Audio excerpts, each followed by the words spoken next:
तुमचा देखीलही ढोकळा फुगत नाही का? ढोकळ्याला जाळी येत नाही का?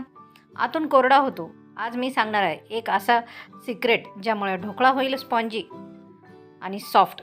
ही रेसिपी हॉटेलवाले सांगत नाही. एक छोटी चूक तुमचा ढोकळा देखील खराब करू शकते.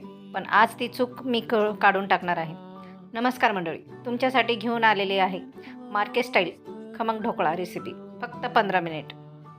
साहित्य लागणार आहे.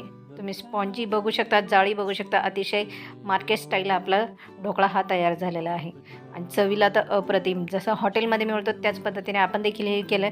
तर चला आता सुरुवात.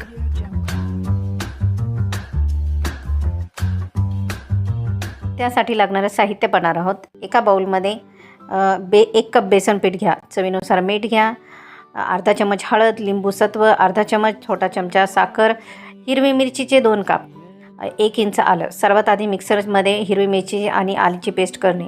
नंतर मिक्सरच्या भांड्यात लिंबू सत्व, साखर, मीठ, बेसन पीठ, थोडंसं पाणी टाकून फेटून घ्या.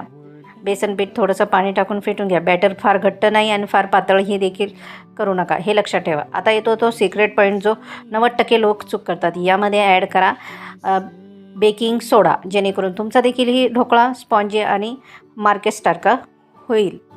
स्पॉन्जी झालेला आहे, अप्रतिम झाला. जसा मार्केटमध्ये मिळतो त्याच पद्धतीने केलेला आहे, अगदी साध्या सोप्या पद्धतीने. नक्की यामध्ये शेवटी तुम्ही ज्यावेळेस बॅटर तयार करताना त्यावेळेस यामध्ये बेकिंग सोडा घाला. मी जास्त करून ह्या ढोकळा ज्यावेळेस करते ना त्यावेळेस जास्त करून मी यामध्ये इनोच्या ऐवजी बेकिंग सोडा वापरते, जेणेकरून माझा ढोकळा हा व्यवस्थित मार्केट स्टाईल होतो. तुम्ही देखील ही करून बघा.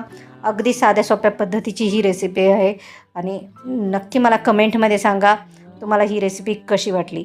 तर पुन्हा भेटणार आहोत अशा व्हायरल रेसिपीसाठी. तर लवकरात लवकर चॅनलला सबस्क्राईब करा आणि इथे रेसिपीचा आनंद घ्या.